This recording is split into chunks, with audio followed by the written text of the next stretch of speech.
Open the podcast bay door as hell.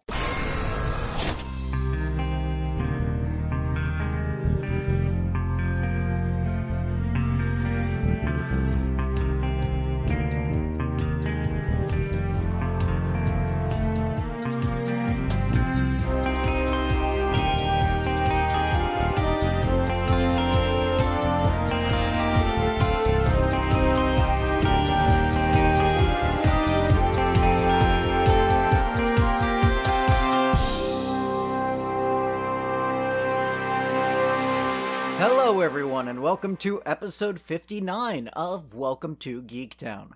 I'm your host, Kurt Onstead. I've been a proud geek all my life, being into role-playing games, board games, sci-fi, fantasy, and especially superheroes and comics. And I want to help others join me in those pursuits.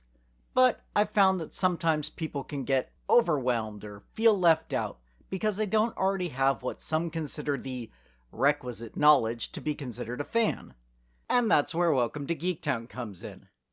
Here you can ask your questions without feeling like a gatekeeper is calling you out for not yet being fully versed in every aspect of your new interest. It's once again time to shout out my patrons. Lyndon Onstead, Matthew Saint, Utuk Zul, and Julio Herrera continue to help support the show by putting in at least $1 per month. Thank you all. So far, this doesn't quite cover the monthly costs of hosting the show, so if you'd like to help me at least break even on this endeavor, I'd really appreciate the help. Just go to patreon.com/welcome to Geektown and sign up to get bloopers and other raw audio, scripts for the show, and your own monthly shoutout. Thanks. This week, S.J. McDougall has a question about role-playing. She wrote, "I'm totally not in the scene, but I so want to learn about Dungeons & Dragons. How would a total noob who knows nothing and no one find a group? And what are some of the cultural norms and faux pas that a new person might need to know in the world of D&D?" Well, I talked some about how to start playing D&D in episode 20, but I'll offer another option that's especially relevant in today's world of social distancing later this episode. But first, let's talk about those cultural norms and what's expected and what's taboo at the game table. Of course, every game table is going to be a little different, but having played D&D and other role-playing games for over 30 years, I've seen quite a few, and most of them have these expectations in common. This is going to sound fairly common sense, but a lot of this comes down to 3 P's. Be punctual, be prepared, and be polite. That can be applied to almost any social gathering, so let's go into specifics of how that applies to D&D. First off, be punctual. Once a day and time is agreed to by everybody, you should show up at that day and time, emergencies notwithstanding.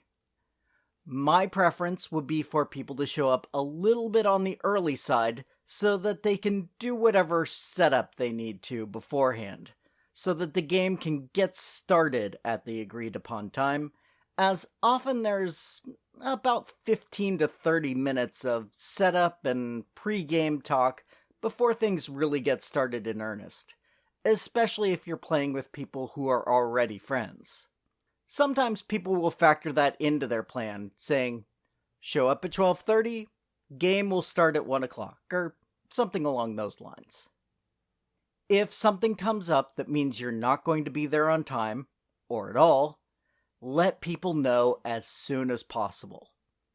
Text the DM and/or host if you're playing at someone's house, post in your group's Facebook or Discord, whatever you think is going to be the most reliable way to get that message to the group so that they can figure out how to work around your absence or whether or not to cancel the game entirely. Very little is more frustrating than setting a time, showing up, and having everyone, or almost everyone else, fail to appear and give excuses later. Related to being punctual, you should know ahead of time what the food situation is going to be. Are you all going in on a pizza? Or should everyone have eaten dinner beforehand? If you get there and then realize that you're the only one in need of food and have to run back out and grab something or figure out what delivery options are available to you, that'll eat into the gaming time, no pun intended, and will be annoying to the rest of the group, especially if you do this regularly. Also, if instead of a full meal the group ends up snacking, be sure to contribute, either by throwing a couple of bucks at the snack bringer or by bringing some snacks of your own to share. Next, be prepared. How ready you need to be changes quite a bit from table to table. Sometimes that just means bring an open mind. Other times you'll want to have books, pencil and paper, a computer or a tablet. The list can vary quite a bit. These days, it's semi-common practice to have what's called a session zero. Instead of creating a character by yourself and bringing it to the game, if you have a session zero, all the players will work on creating their characters together, sometimes tying their backstories into one another, which A, tends to give the characters more depth, and B, gives a reason why the group is already together, so the DM doesn't have to do the "you all meet at the bar" introduction or other forced plot point to get the individual characters to form a team. In addition, during this session zero, the DM will also tend to give some backstory to the world, which again can help inspire and fill in details of the characters' histories. He or she can also give a general idea of what kind of campaign this will be. For instance, will there be a lot of political drama, or will this be pure hack and slash? Will you be fighting demons, undead, dragons, or other types of creatures? This helps the players plan their character so that they know they'll have something to contribute to the campaign. If you build a demon hunter character that gets lots of bonuses to fighting demons, but then spend the whole campaign in the castle dealing with diplomatic issues, it can be very disappointing. And the session zero can give the kinds of clues and foreshadowing to help make sure that sort of thing doesn't happen. Depending on how long character creation takes, sometimes session zero will end with a little bit of actual role-playing to introduce characters to each other and maybe get a first fight or end on a cliffhanger to pique the player's interest. Once session zero is over and you begin playing in earnest, what do you need to bring? Well, you should always have your character with you, whether that be on paper or an electronic copy. While in the old days, pencil and paper were the standard way of recording your character's vital statistics, in modern times, many electronic tools have been created to assist with that bookkeeping. In addition to actually bringing the character sheet, hard copy or virtual, part of preparing is knowing your character and what they can do. If you're starting at a low level, your options to begin with are fairly limited. You'll have a weapon or two that you can attack with, maybe a few spells available, and some other skills and feats that are your character's particular area of expertise. Read over the sheet and do your best to understand what all of those options entail. If you have any questions, ask. In every instance I've seen, the DM and the other players would much prefer answering your question rather than you ignoring an ability you have simply because you don't understand how it works. As your character gets more powerful, you're going to have more options available to you, whether that be special maneuvers you can make, or more spells you can cast, or simply new magic items in your inventory. As you gain these, be sure to take some time outside of the regular gaming session to read over these abilities and figure out how and when they would come in handy. Another option for being prepared is to have the books related to the game you're playing. But if you're a new player, this isn't usually absolutely necessary, as one or more of the other players or the DM should have a book you can borrow when you need to look something up. But if you're in for the long haul, you should definitely pick up at least one. If you're playing D&D, and aren't the Dungeon Master, the most important book to own is called The Player's Handbook. Depending on which edition of the game you're playing, go back to episode 20 for a little more detail on the different editions, there could be other books that add more options for your character. These books that are usually devoted to one small facet of the game, like one character class or one region of the fictional world, are often referred to as splat books. This term arises from the online community, where they were written as asterisk books. The asterisk is a wildcard in computer language, so instead of saying class books and region books and spell list books, it was just asterisk books. And the asterisk is sometimes referred to as a splat. Hence, splat books came to be the common name even in the non-digital world. Some DMs will not allow options from these splat books, as they can sometimes lead to what is called power creep. What happens is that in order for a new book to be tempting to purchase, the options in it have to be different and often better than the options offered in the core book. As more and more of these books are released, a character choosing options from these splat books will be intrinsically better than a character using only the core rules. So be sure to ask your DM what, if any, splat book options are allowed. Also part of being prepared is often to bring your own dice.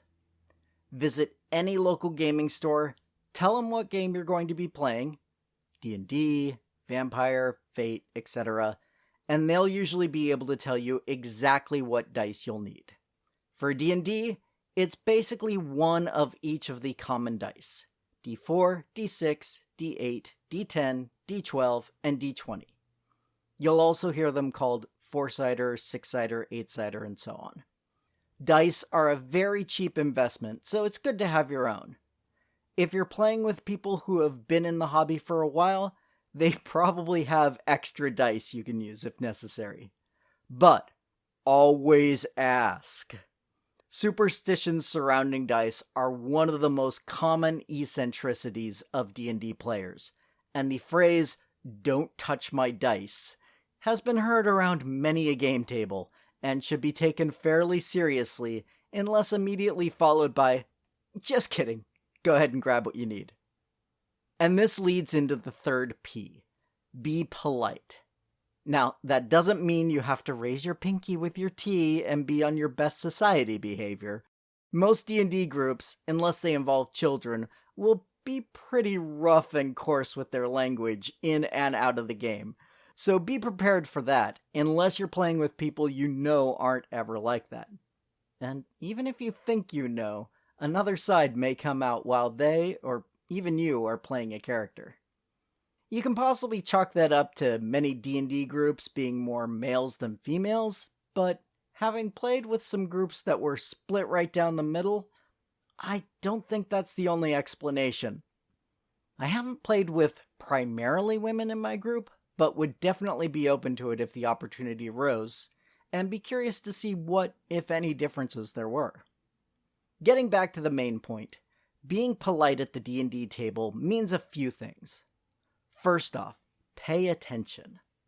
Especially if you have your computer or phone in front of you for your character sheet, it's easy to get distracted. But remember, you're there to tell a story together. And if you only listen to the parts where your character is acting, you're missing out on a whole lot of it. It'd be like reading a play, but only one character's lines. So don't check Facebook, or ask the person in the chair next to you if they saw the latest episode of your favorite show. Just listen, and at the same time, think about how your character will react to what's happening now. Speaking as a DM, it's incredibly off-putting when you tell a player, "Okay, it's your turn," and they start off by saying, "Alright, what's going on?" Or, "Okay, where's my character right now?" If you're not following closely enough to know that, you're going to get the DM and the other players mad at you, as you're making the game run slower, and it's obvious that you're not involved in working together. I've kicked at least a couple of players out of my group for repeating this offense over and over, even after talking to them about it one-on-one. It's not fun to be kicked out, I'm sure, and it's not fun to be the one kicking someone out either. But sometimes it turns out to be necessary for the good of the group. Next, try to keep crosstalk to a minimum. Crosstalk is when 2 or more players not currently involved get talking on a subject unrelated to what's currently happening at the table. Sometimes it does involve the game as a whole, but even then, it can be very distracting for the DM and the player currently taking their turn. How much crosstalk is allowed/encouraged varies greatly from table to table, but I personally like it kept as low as reasonably possible. Mostly because the time for gaming is limited, so when I'm playing a game, I want to be playing a game. I have other opportunities to talk on other subjects, but very few opportunities to play D&D when you look at how much time I have in total. Now, someone's always going to make a quick reference to Holy Grail or Princess Bride, or have a moment remind them of a joke they just have to tell before it slips away and becomes irrelevant. And those are usually fine. I mean, you're there to have fun, and if you can't have some out-of-character joking, then you may be taking things a bit too seriously. But at the same time, you should try to get a feel for the room and figure out how much is too much. Finally, at the end of the night, or afternoon, or maybe even morning, depending on when you play, be sure to thank both the host and the DM, and anyone else who contributed significantly to the event. If someone cooked dinner for the group, for instance, or brought their miniatures for the group to use at the table. DMing is a lot of fun, but it's also time-consuming and a lot of work. So hearing that the effort is appreciated goes a long way towards keeping the DM happy, and the same is true of hosting a game. Like many relationships, and the group at a D&D table is a relationship, whether it be a long-term one like a campaign, or a quick one-shot at a convention. Communication is key. Ask the group what they expect, and let them know what you expect in return. And together, you should have a lot of fun. I promised another option for finding a group to play with back at the beginning. I brought up a few in episode 20, for those who don't already have some friends they can find to play with. But all of those options involved going someplace, like a gaming store or a convention. These days, those options are limited, if they're available at all. Fortunately, there are solutions available. There are a number of virtual tabletop systems, or VTTs, that allow you to play D&D and other role-playing games through the internet. Most of these have many of the rules built into the character sheets, so they even make character creation and playing the game simpler for beginners in a lot of ways. The 3 most common systems I hear talked about these days are Roll20, which is a system my group currently uses, Fantasy Grounds, and the newest entry, Foundry. Each of these applications has a website you can visit with forums. In the forums, you should find a Looking For Group, or LFG, and or a Looking For Players, LFP, subforum, where you can post and let people know what you're looking for, or you can respond to the people looking for a player and volunteer to join their group, if their description sounds like it would match what you want. You can find one-shots, short adventures, and or long campaigns. For players, these systems are free to download or sign up and join in. Depending on the program and what options you want available to you, there are paid versions that require a subscription or a one-time fee, but it's mostly the DM that's going to want those bells and whistles, and if you're just looking to dip your toe in and try it out, you can stick to the free versions with no problem. So, SJ, I hope that gives you a basic idea of what to expect when you sit down at a table to play for the first time. Let me know if there's anything else you're curious about, and that goes for the rest of you listening as well. Any questions you have that you want answered in a future episode can be emailed to me at welcometogeektown, all spelled out, @gmail.com. Or, if you prefer to remain anonymous, just go to welcome to, the number 2 in this case, geektown.com, and click the Submit a Question link and fill out the form there. Other contact options include facebook.com/welcome to Geektown or Twitter @GeektownPodcast. In the meantime, don't forget to subscribe and give me a 5-star review over on Apple Podcasts to join the Geektown City Council, which helps other people find the show so we can all tell them, welcome to Geektown, population us.